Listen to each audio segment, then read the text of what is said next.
9 chapter 4 परमाणु की संरचना।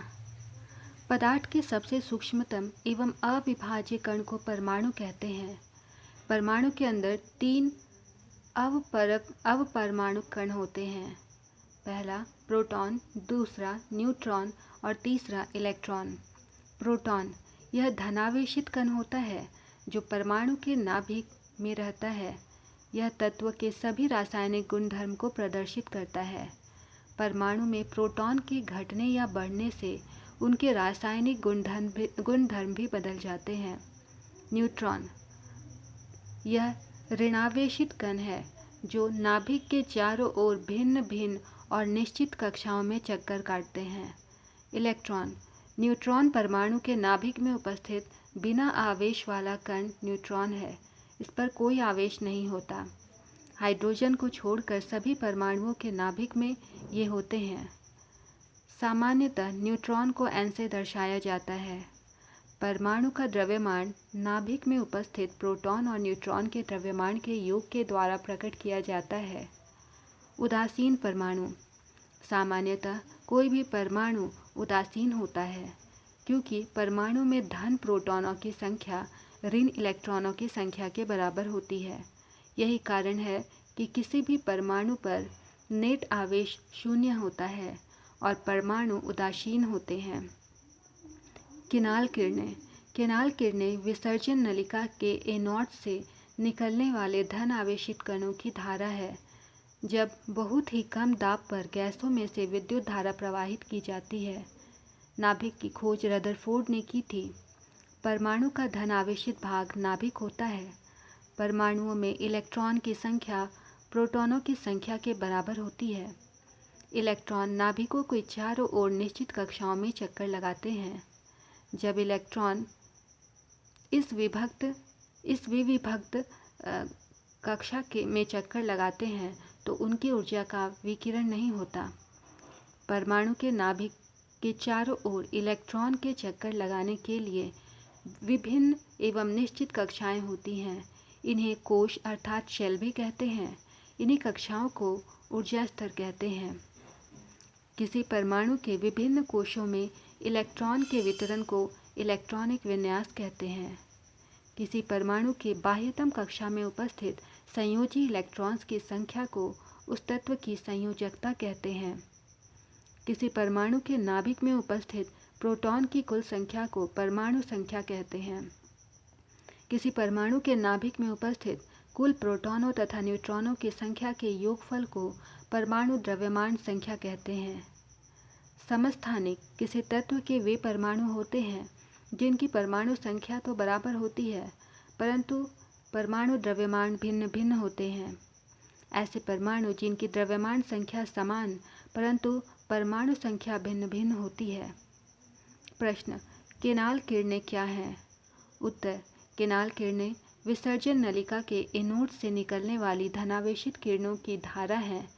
जब बहुत ही कम दाब पर गैस में से विद्युत धारा प्रवाहित की जाती है।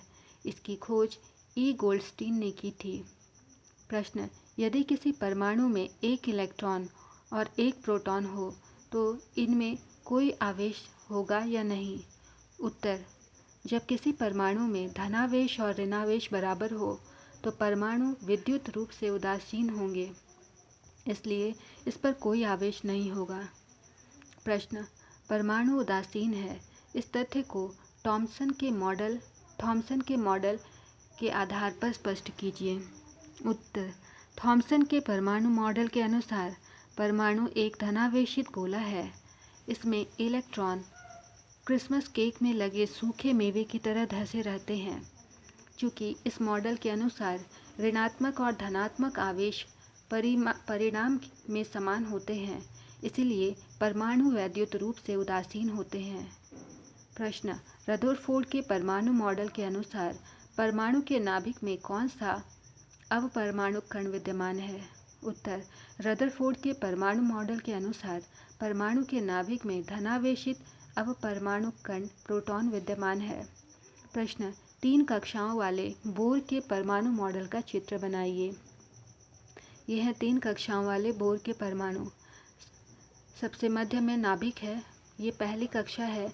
जिसे K कहा जाता है, ये दूसरी कक्षा है जिसे L कहा जाता है, N = 2। ये तीसरी कक्षा है जिसे M कहा जाता है और ये चौथी कक्षा है जिसे N कहा जाता है। प्रश्न, क्या अल्फा कणों का प्रकीर्णन प्रयोग सोने के अतिरिक्त दूसरी धातु की पन्नी से संभव होगा? उत्तर, यदि सोने के बजाय अन्य किसी धातु को सोने की पन्नी जितना यदि पतली चादर बनाई जा सकती है तो परिणाम सोने जैसा ही आ सकता है, परंतु सोने जितना आघातवर्ध्य धातु कोई दूसरा नहीं जिसकी इतनी पतली चादर बनाई जा सके। प्रश्न, परमाणु के 3 अवपरमाणु कणों के नाम लिखें। उत्तर, परमाणु के 3 अवपरमाणु कण निम्न हैं। पहला, इलेक्ट्रॉन, ये ऋणावेशित कण होते हैं। दूसरा, प्रोटॉन, ये धनावेशित कण होते हैं।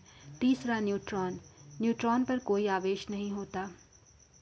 प्रश्न, हीलियम परमाणु का परमाणु द्रव्यमान 4U है और उसके नाभिक में 2 प्रोटॉन होते हैं।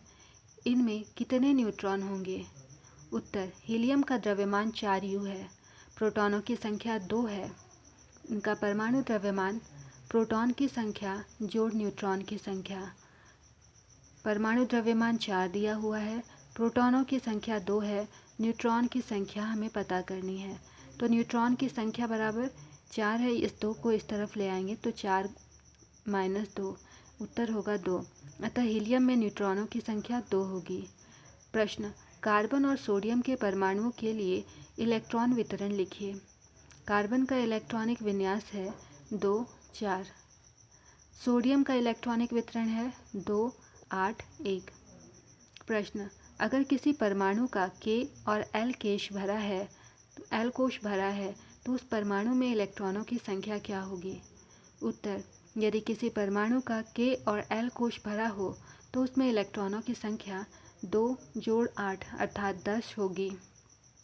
प्रश्न, क्लोरीन, सल्फर और मैग्नीशियम की परमाणु संख्या से आप इनकी संख्या संयोजकता कैसे प्राप्त करेंगे? उत्तर, क्लोरीन की परमाणु संख्या 17 है। इसका इलेक्ट्रॉनिक विन्यास 2 8 7 है। अतः बाह्य कक्षा में संयोजी इलेक्ट्रॉन 8 - 7 बराबर 1 होगी। अतः संयोजकता 1 है। सल्फर की परमाणु संख्या 16 है। इसका इलेक्ट्रॉनिक विन्यास 2 8 6 है। अतः बाह्य कक्षा में संयोजी इलेक्ट्रॉन 8 - 6 2 होगी। अतः इसकी संयोजकता 2 है। मैग्नीशियम की परमाणु संख्या 12 है। इसका इलेक्ट्रॉनिक विन्यास 2 8 2 होगा। इसकी संयोजी इलेक्ट्रॉन की संख्या 2 है। अतः इसकी संयोजकता भी 2 होगी। प्रश्न, यदि किसी परमाणु में इलेक्ट्रॉनों की संख्या 8 है और प्रोटॉनों की संख्या भी 8 है, तब परमाणु की परमाणुक संख्या क्या है? परमाणु की परमाणु संख्या बराबर प्रोटॉन की संख्या अर्थात 8। अतः परमाणु संख्या 8 है। अगला प्रश्न है, परमाणु का क्या आवेश है? इसका उत्तर होगा परमाणु का आवेश 0 है, क्योंकि धन आवेश बराबर 8 और ऋण आवेश, अतः 8 विद्युत रूप से परमाणु उदासीन है, इस पर कोई आवेश नहीं है। ये 0 है प्रोटॉन की संख्या और ये 8 है इलेक्ट्रॉन की संख्या। 8 विद्युत रूप से परमाणु उदासीन है, अतः इस पर कोई आवेश नहीं होगा। प्रश्न, सारणी 4.1 की सहायता से ऑक्सीजन और सल्फर परमाणु की द्रव्यमान संख्या ज्ञात कीजिए। ऑक्सीजन की द्रव्यमान संख्या बराबर प्रोटॉन की संख्या जोड़ न्यूट्रॉन की संख्या। प्रोटॉन की संख्या 8 है, न्यूट्रॉन की संख्या 8 है, जोड़ने पर 16 आएगा। अतः ऑक्सीजन का द्रव्यमान 16 है। सल्फर का द्रव्यमान संख्या बराबर प्रोटीन की संख्या जोड़ न्यूट्रॉन की संख्या। प्रोटॉन की संख्या 16 है और न्यूट्रॉन की संख्या भी 16 है, जोड़ने पर 32 आएगा। अतः सल्फर का परमाणु द्रव्यमान 32 है।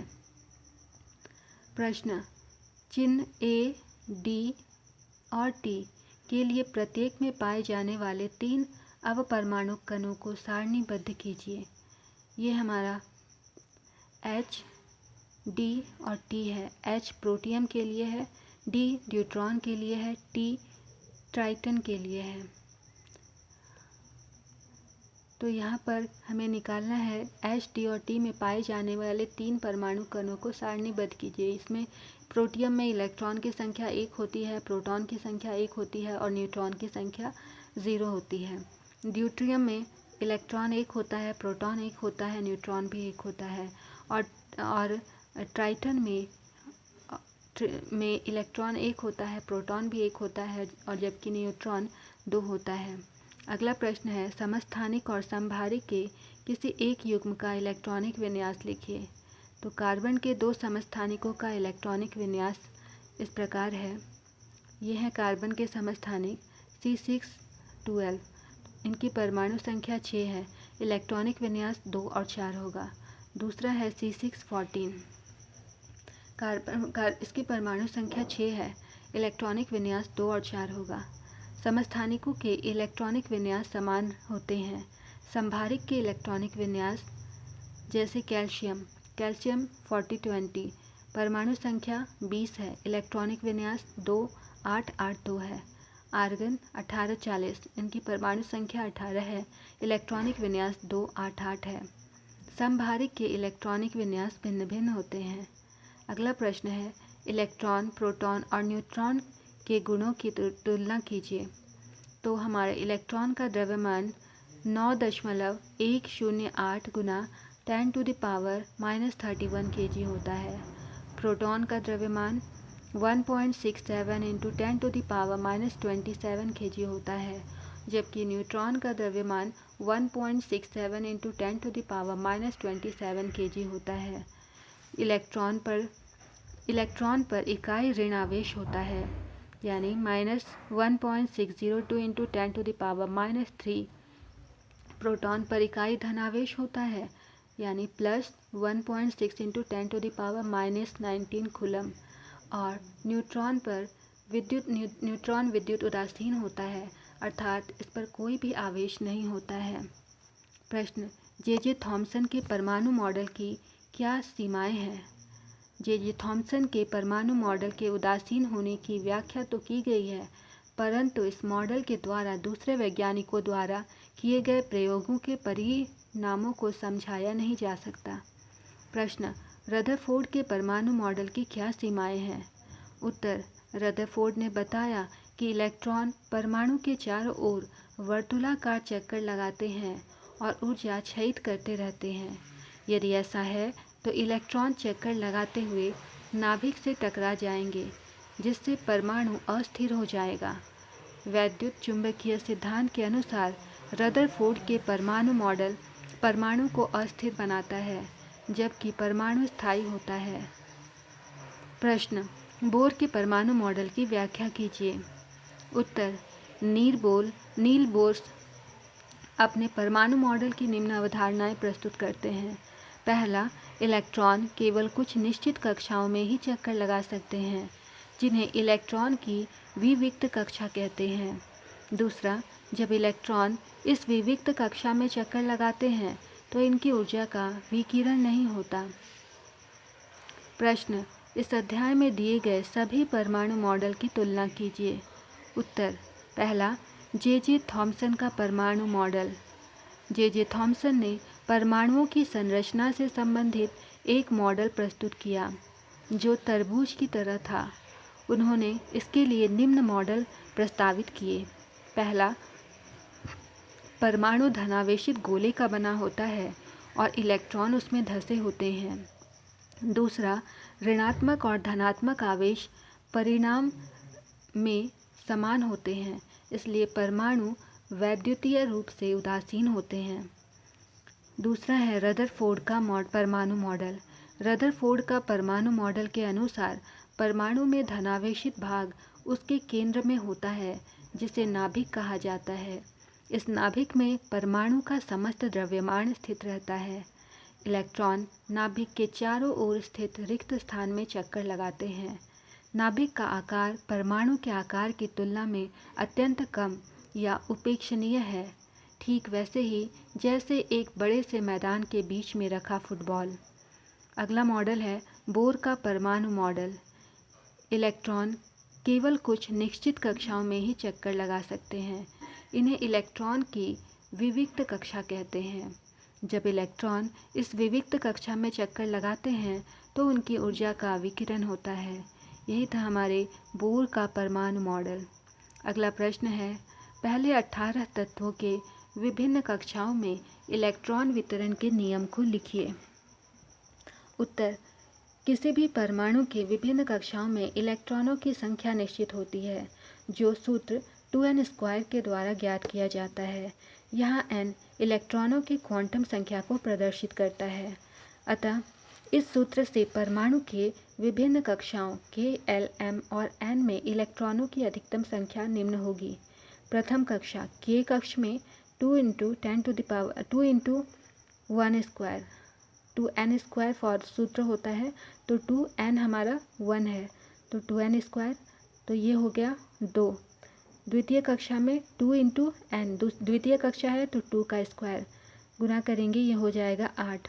तृतीय कक्षा में 2 × n², तो तीसरी कक्षा है तो 3², ये हो जाएगा 18। चतुर्थ कक्ष में 2n², तो 2 × ये चौथी कक्षा है तो 4 का स्क्वायर, ये हो गया 32। कक्ष K में अधिकतम 2 इलेक्ट्रॉन रह सकते हैं। कक्ष L में अधिकतम 8 इलेक्ट्रॉन रह सकते हैं। कक्ष M में अधिकतम 8 या 18 इलेक्ट्रॉन रह सकते हैं और कक्ष N में अधिकतम 8, 18 या 32 इलेक्ट्रॉन को रखा जा सकता है। प्रश्न, सिलिकॉन और ऑक्सीजन का उदाहरण लेते हुए संयोजकता की परिभाषा दीजिए। उत्तर, किसी परमाणु के बाह्यतम कक्षा में उपस्थित संयोजी इलेक्ट्रॉन की संख्या को उस परमाणु की संयोजकता कहते हैं।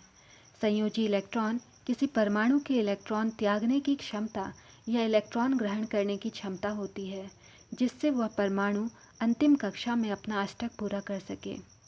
जैसे सिलिकॉन में परमाणु संख्या 14 है, इसलिए इसमें इलेक्ट्रॉन की संख्या 14 है। इलेक्ट्रॉनिक विन्यास 2, 8, 4 होगा। अंतिम कक्षा में 4 इलेक्ट्रॉन हैं, अतः सिलिकॉन 4 इलेक्ट्रॉन का त्याग भी कर सकता है और 4 इलेक्ट्रॉन ग्रहण भी कर सकता है, इसलिए इसकी संयोजकता 4 है। दूसरा, ऑक्सीजन की परमाणु संख्या 8 है, तो इलेक्ट्रॉन भी 8 होंगे। इलेक्ट्रॉनिक विन्यास 2 और 6 है। अब बाह्यतम कक्षा में इलेक्ट्रॉन 6 है, अतः ये सिर्फ 8 - 6 बराबर 2 ही इलेक्ट्रॉन ग्रहण कर सकते हैं, अर्थात इसके संयोजी इलेक्ट्रॉन 2 हैं, अतः इनकी संयोजकता 2 है। प्रश्न, उदाहरण के साथ व्याख्या कीजिए। परमाणु संख्या, द्रव्यमान, समस्थानिक और संभारिक समस्थानिकों के कोई 2 उपयोग लिखिए। उत्तर, परमाणु संख्या, किसी परमाणु के नाभिक में उपस्थित प्रोटॉन की संख्या उस परमाणु की परमाणु संख्या कहलाती है, अर्थात परमाणु संख्या बराबर प्रोटॉन की संख्या। द्रव्यमान संख्या, किसी परमाणु के नाभिक में उपस्थित प्रोटॉन की संख्या और न्यूट्रॉनों की संख्या के कुल योग को द्रव्यमान संख्या कहते हैं, अर्थात द्रव्यमान संख्या बराबर प्रोटॉनों की संख्या जोड़ न्यूट्रॉनों की संख्या। समस्थानिक, किसी तत्व के वे परमाणु जिनकी परमाणु संख्या समान हो परंतु परमाणु द्रव्यमान भिन्न भिन्न हो, वे परमाणु उस तत्व के समस्थानिक कहलाते हैं। जैसे हाइड्रोजन के समस्थानिक हैं H11, H21, H31। क्लोरीन के समस्थानिक हैं Cl3517 and Cl3717। संभारिक, किसी तत्व के वे परमाणु जिसकी द्रव्यमान संख्या समान हो परंतु परमाणु संख्या भिन्न भिन्न हो, वे परमाणु संभारिक कहलाते हैं। जैसे आर्गन 1840 और कैल्शियम 2040, क्रोमियम 3686 एंड हमारा Sr 3886। समस्थानिकों के उपयोग, यूरेनियम के एक समस्थानिक का उपयोग परमाणु भट्टी में ईंधन के रूप में किया जाता है।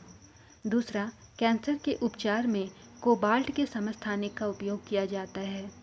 तीसरा, घेंघा रोग के इलाज में आयोडीन के समस्थानिक का उपयोग किया जाता है। प्रश्न, सोडियम के पूरी तरह से भरे हुए K व L कोश होते हैं, व्याख्या कीजिए। उत्तर, सर्वप्रथम सोडियम का परमाणु संख्या 11 है, इसलिए इसका इलेक्ट्रॉनिक विन्यास 281 होगा, जिसमें 2 K शेल में, 8 L शेल में और M में एक अणु होगा।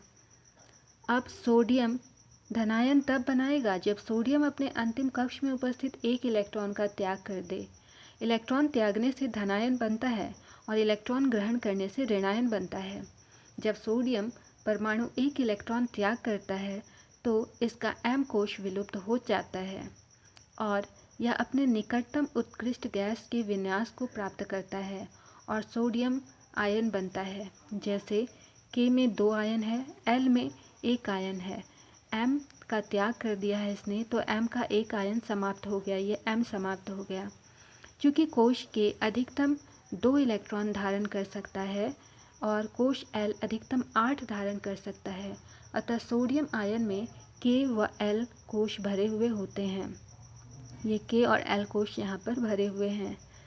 अगला प्रश्न है, अगर ब्रोमीन परमाणु 2 समस्थानिकों Br3579 तथा Br3581 के रूप में है तो ब्रोमीन परमाणु के औसत परमाणु द्रव्यमान की गणना कीजिए।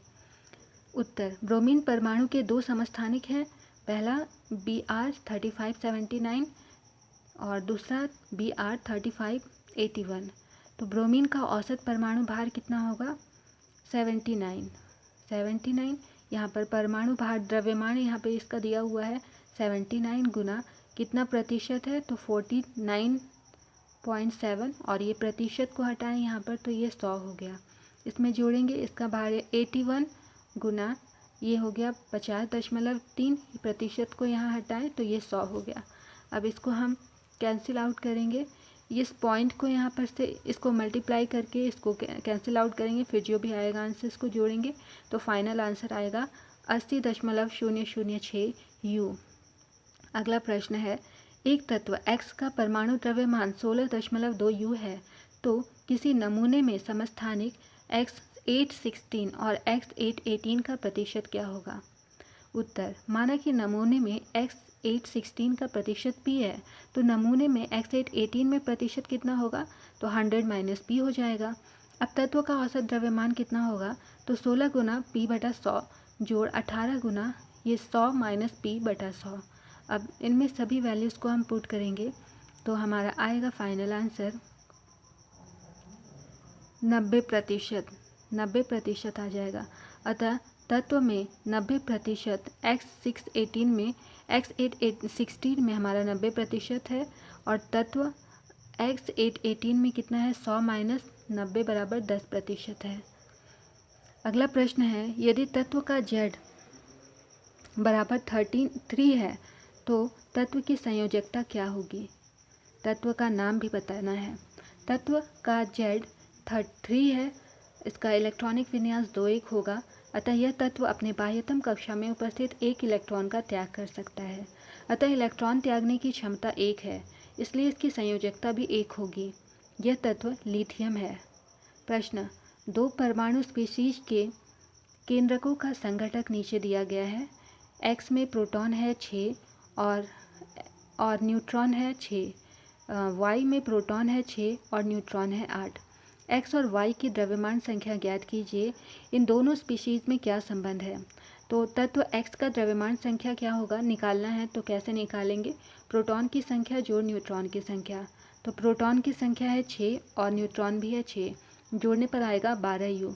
Y का द्रव्यमान संख्या निकालना है तो यहाँ पर प्रोटॉन की संख्या 6 है, न्यूट्रॉन की संख्या 8 है, दोनों को जोड़ेंगे आएगा 14 U। ये हो गया Y में द्रव्यमान की संख्या। अब X 6 और 12 और Y 6 और 14 है। यहाँ हम देखते हैं कि तत्व X और वायु में परमाणु संख्या तो समान है, परंतु परमाणु संख्या कितना है? 6 दोनों समान है, परंतु द्रव्यमान संख्या भिन्न भिन्न है, अतः X और Y समस्थानिक हैं। अगला प्रश्न है, निम्नलिखित वक्तव्यों में गलत के लिए F और सही के लिए T लिखिए। तो J. थॉमसन ने यह प्रस्तावित किया कि परमाणु के केंद्रक में केवल न्यूक्लियस होते हैं। ये गलत है, इसलिए यहाँ पर फॉल्स लिखा गया, F लिखा गया है। दूसरा है, एक इलेक्ट्रॉन और एक प्रोटॉन मिलकर न्यूट्रॉन का निर्माण करते हैं, इसलिए यह आवेशित होता है। ये भी बात गलत है, इसलिए यहाँ पर F लिखा है। तीसरा है, इलेक्ट्रॉन का द्रव्यमान प्रोटॉन के लगभग 12,000 गुना होता है। ये बात सही है, इसीलिए यहाँ पर T लिखा हुआ है। अगला प्रश्न है, आयोडीन के समस्थानिक का इस्तेमाल टिंचर आयोडीन बनाने में होता है। इसका उपयोग दवा के रूप में होता है। ये बात गलत है, इसीलिए यहाँ पर F लिखा गया है। अगला प्रश्न है, रदरफोर्ड का अल्फा कण प्रकीर्णन प्रयोग किसकी खोज के लिए उत्तरदायी था? परमाणु केंद्रक, इलेक्ट्रॉन, प्रोटॉन या न्यूट्रॉन? उत्तर है परमाणु केंद्रक। अगला प्रश्न है, एक तत्व के समस्थानिक में होते हैं, क्या होते हैं? तो आंसर है न्यूट्रॉनों की अलग अलग संख्या होती है। अगला प्रश्न है, क्लोरीन माइनस Cl- आयन में संयोजकता इलेक्ट्रॉन की संख्या कितनी है? तो उत्तर है 8। अगला प्रश्न है, सोडियम का सही इलेक्ट्रॉनिक विन्यास निम्न में से कौन सा है? उत्तर है 281। प्रश्न है, केनाल किरणें क्या हैं? उत्तर, केनाल किरणें विसर्जन नलिका के एनोड से निकलने वाली धनावेशित कणों की धारा है, जब बहुत ही कम दाब पर गैस में से विद्युत धारा प्रवाहित की जाती है। प्रश्न, किसी परमाणु पर उदासीन आवेश कब होता है? उत्तर, जब किसी परमाणु में इलेक्ट्रॉनों की संख्या प्रोटॉनों की संख्या के बराबर हो तो परमाणु पर उदासीन आवेश होता है, अर्थात ऋणावेश तथा धनावेश समान हो तो परमाणु पर उदासीन आवेश होता है। प्रश्न, परमाणु उदासीन है, इस तथ्य को थॉमसन के मॉडल के आधार पर स्पष्ट कीजिए। उत्तर, परमाणु धनावेशित गोले का बना है और इलेक्ट्रॉन इसमें धंसे हुए हैं। ऋण तथा धन आवेश परमाणु में समान होते हैं, इसलिए परमाणु वैद्युतीय रूप से उदासीन होते हैं। प्रश्न, परमाणु के तीनों अवपरमाणु कणों के नाम लिखें। उत्तर, इलेक्ट्रॉन, प्रोटॉन और न्यूट्रॉन। प्रश्न, अल्फा कण क्या होते हैं? उत्तर, अल्फा कण द्विआवेशित हीलियम कण होते हैं और ये धनावेशित होते हैं। प्रश्न, थॉमसन के परमाणु मॉडल की सीमाएं लिखिए। उत्तर, थॉमसन के मॉडल से परमाणु के उदासीन होने की व्याख्या तो हो गई है, परंतु इस मॉडल के द्वारा दूसरे वैज्ञानिकों द्वारा किए गए प्रयोगों के परिणामों को समझाया नहीं जा सकता। प्रश्न, इलेक्ट्रॉनिक विन्यास किसे कहते हैं? उत्तर, परमाणुओं के विभिन्न कक्षाओं में इलेक्ट्रॉनों के वितरण को इलेक्ट्रॉनिक विन्यास कहते हैं। प्रश्न, इलेक्ट्रॉनिक विन्यास किसे कहते हैं? उत्तर, परमाणुओं के विभिन्न कक्षाओं में इलेक्ट्रॉनों के वितरण को इलेक्ट्रॉनिक विन्यास कहते हैं। प्रश्न, कौन सा ऐसा तत्व है जिसके नाभिक में न्यूट्रॉन नहीं होते हैं? उत्तर, हाइड्रोजन। प्रश्न, परमाणु संख्या को परिभाषित कीजिए। उत्तर, किसी तत्व में उपस्थित प्रोटॉनों की संख्या उस तत्व की परमाणु संख्या कहलाती है। जैसे हाइड्रोजन में 1 प्रोटॉन होता है, इसलिए हाइड्रोजन की परमाणु संख्या भी 1 होगी। कार्बन में 6 प्रोटॉन होते हैं, इसलिए कार्बन की परमाणु संख्या भी 6 होगी। प्रश्न, परमाणु द्रव्यमान को परिभाषित कीजिए। उत्तर, किसी तत्व में उपस्थित प्रोटॉन तथा न्यूट्रॉन की संख्या के योग को परमाणु द्रव्यमान कहते हैं। जैसे हीलियम के एक परमाणु में प्रोटॉनों की संख्या 2 तथा न्यूट्रॉनों की संख्या भी 2 होती है, इसलिए हीलियम का परमाणु द्रव्यमान 2 जोड़ 2 4 होगा। प्रश्न, समस्थानिक किसे कहते हैं? उत्तर, समस्थानिक किसी तत्व के वे परमाणु होते हैं जिनकी परमाणु संख्या तो बराबर होती है, परंतु परमाणु द्रव्यमान भिन्न भिन्न होता है। प्रश्न, समस्थानिक किसे कहते हैं? समस्थानिक किसी तत्व के वे परमाणु होते हैं जिनकी परमाणु संख्या तो बराबर होती है, परंतु परमाणु द्रव्यमान भिन्न भिन्न होते हैं। प्रश्न, हाइड्रोजन के 3 समस्थानिक के नाम बताइए। तो हमारा है H1 1, H2 1, H3 1। प्रश्न, संभारिक किसे कहते हैं? ऐसे परमाणु जिनकी द्रव्यमान संख्या समान परंतु परमाणु संख्या भिन्न भिन्न होती है संभारिक कहलाते हैं। जैसे कैल्शियम की परमाणु संख्या 20 तथा ऑर्गन की परमाणु संख्या 18 है, जबकि दोनों तत्वों के परमाणु द्रव्यमान 40 हैं, अतः ये दोनों तत्व कैल्शियम तथा आर्गन संभारिक हैं। प्रश्न, परमाणु का समस्त भार कहाँ होता है? उत्तर, परमाणु का समस्त भार उसके नाभिक में होता है। प्रश्न, परमाणु में के नाभिक में उपस्थित अवपरमाणु कणों के नाम लिखें। उत्तर, परमाणु के नाभिक 2 परमाणु कण ही होते हैं, प्रोटॉन और न्यूट्रॉन। प्रश्न, परमाणु में इलेक्ट्रॉन कहाँ उपस्थित होते हैं?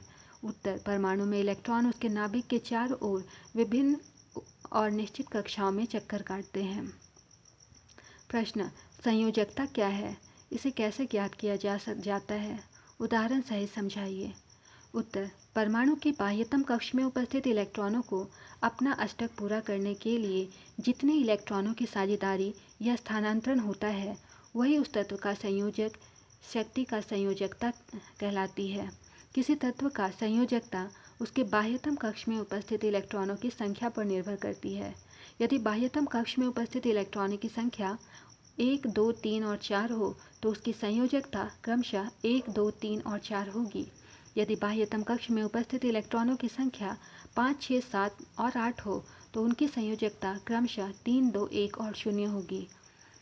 प्रश्न, परमाणु के उस आवेशित कण का नाम बताएं जो परमाणु के नाभिक में उपस्थित होता है। उत्तर, न्यूट्रॉन। प्रश्न, अगर किसी परमाणु का K और L कोश भरा हो तो उस परमाणु में इलेक्ट्रॉनों की संख्या कितनी होगी? इलेक्ट्रॉनों की संख्या 2 जोड़ 8 10 होगी। दूसरा, उस तत्व का नाम लिखें। उस तत्व का नाम नियॉन है। तीसरा, किसी भी तत्व के बाह्यतम कोश भरा होता है उस तत्व की प्रकृति क्या होगी? तो जिस किसी भी तत्व का बाह्यतम कोश भरा हो तो वह तत्व अक्रिय गैस होता है। वह किसी परमाणु से साझेदारी नहीं करता है। प्रश्न, समस्थानिकों के 3 अनुप्रयोग लिखें। उत्तर, समस्थानिकों के उपयोग हम विभिन्न क्षेत्रों में करते हैं। पहला, यूरेनियम के एक समस्थानिक का उपयोग परमाणु भट्टी में ईंधन के रूप में किया जाता है। दूसरा, कैंसर के उपचार में कोबाल्ट के समस्थानिक का उपयोग किया जाता है। तीसरा, घेंघा रोग के इलाज में आयोडीन के समस्थानिक का उपयोग किया जाता है। प्रश्न, रदरफोर्ड के प्रयोग के आधार पर परमाणु का नाभिकीय मॉडल में क्या लक्षण है? उत्तर, रदरफोर्ड के प्रयोगों के आधार पर परमाणु का नाभिकीय मॉडल में निम्नलिखित लक्षण थे। पहला, परमाणु का केंद्र धनावेशित होता है जिसे नाभिक कहा जाता है। दूसरा, एक परमाणु का लगभग संपूर्ण द्रव्यमान नाभिक में होता है। तीसरा, इलेक्ट्रॉन नाभिक के चारों ओर निश्चित कक्षाओं में चक्कर लगाते हैं। चौथा, नाभिक का आकार परमाणु की तुलना में काफ़ी कम होता है। और पांचवा, परमाणु के इलेक्ट्रॉनों की संख्या प्रोटॉनों की संख्या के बराबर होती है। प्रश्न, परमाणु केंद्रक या नाभिक की खोज किसने और कैसे की? उत्तर, परमाणु केंद्रक की खोज रदरफोर्ड ने की। उन्होंने तेज गति से चल रहे अल्फा कणों को सोने की पतली पन्नी पर टकराया जिसके परिणाम से पता चला कि परमाणु में अधिकांश भाग खाली होता है, जहाँ से अल्फा कण बिना टकराए पन्नी से सीधे निकल गए, परंतु कुछ अल्फा कण पन्नी के द्वारा बहुत छोटे कोण से विक्षेपित हुए।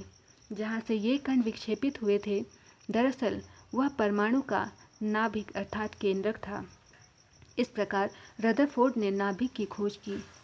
प्रश्न, थॉमसन के परमाणु मॉडल की व्याख्या कीजिए। उत्तर, थॉमसन ने परमाणुओं की संरचना से संबंधित एक मॉडल प्रस्तुत किया जो तरबूज की तरह था। उन्होंने इसके लिए निम्न मॉडल प्रस्तावित किए। पहला, परमाणु धनावेशित गोले का बना होता है और इलेक्ट्रॉन उसमें धंसे होते हैं। दूसरा, ऋणात्मक और धनात्मक आवेश परिणाम में समान होते हैं, इसलिए परमाणु वैद्युतीय रूप से उदासीन होता है। प्रश्न, रदरफोर्ड के परमाणु मॉडल की व्याख्या कीजिए। उत्तर, रदरफोर्ड ने जो परमाणु मॉडल प्रस्तुत किया उनके अनुसार पहला, परमाणु के भीतर का अधिकतर भाग खाली होता है क्योंकि अधिकतर अल्फा कण बिना विक्षेपित हुए सोने की पन्नी से बाहर निकल जाते हैं। दूसरा, बहुत कम कण अपने मार्ग से विक्षेपित होते हैं, जिससे यह ज्ञात होता है कि परमाणु में धनावेशित भाग बहुत कम होता है। तीसरा, ये धनावेशित भाग परमाणु का नाभिक होता है। चौथा, इलेक्ट्रॉनिक नाभिक के चारों ओर चक्कर लगाते हैं। प्रश्न, रदरफोर्ड के परमाणु मॉडल की सीमाएं लिखिए। उत्तर, रदरफोर्ड ने बताया कि इलेक्ट्रॉन परमाणु के चारों ओर वर्तुलाकार चक्कर लगाते हैं और ऊर्जा क्षयित करते रहते हैं। यदि ऐसा है तो इलेक्ट्रॉन चक्कर लगाते हुए नाभिक से टकरा जाएंगे, जिससे परमाणु अस्थिर हो जाएगा। वैद्युत चुंबकीय सिद्धांत के अनुसार रदरफोर्ड के परमाणु मॉडल परमाणु को अस्थिर बनाते हैं, जिससे परमाणु स्थायी होता है। प्रश्न, नील्स बोर के परमाणु मॉडल की व्याख्या कीजिए। उत्तर, नील्स बोर ने अपने परमाणु मॉडल की निम्न अवधारणाएं प्रस्तुत की। पहला, इलेक्ट्रॉन केवल कुछ निश्चित कक्षाओं में ही चक्कर लगा सकते हैं, जिन्हें इलेक्ट्रॉन की विविक्त कक्षा कहते हैं। दूसरा, जब इलेक्ट्रॉन इस विविक्त कक्षा में चक्कर लगाते हैं तो उनकी ऊर्जा का विकिरण नहीं होता। तो ये थी हमारी परमाणु की संरचना। धन्यवाद।